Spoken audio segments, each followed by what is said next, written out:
In an effort to tackle and eliminate election fraud, Brazil first tested electronic voting machines back in 1996. And by 2000, Latin America's largest country became the first in the world to vote 100% electronically.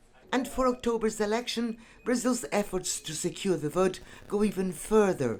118 million eligible voters will have their fingerprints biometrically identified by this machine. After the ID is confirmed, they will cast an electronic ballot on a separate device. It's a system considered more immune from vote rigging than any other.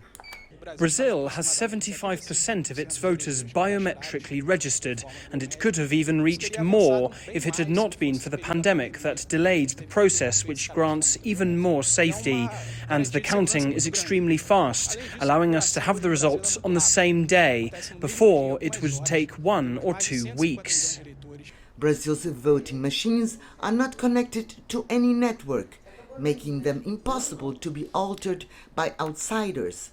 After each vote is cast, the machines record the data on a USB memory stick, which can be cross-checked with overall tallies after the vote.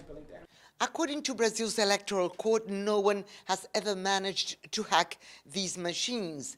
And this year, several institutions, including the police and the military, have already tested them. And perhaps more importantly is that most Brazilians seem to trust them.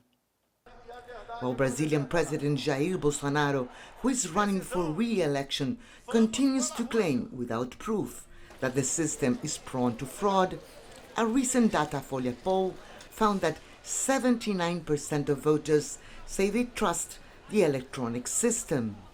I trust the system because I use my fingerprints to validate my vote, so it's impossible for someone to replace me. I can't be traced or hacked. I believe in the electronic voting machines, and they have proved to be very effective here. If paper ballots are reinstated, then yes, there is going to be fraud. Voting is compulsory in Brazil, and it's expected that by 2026, 100% of ballots will use biometric fingerprinting ID verification.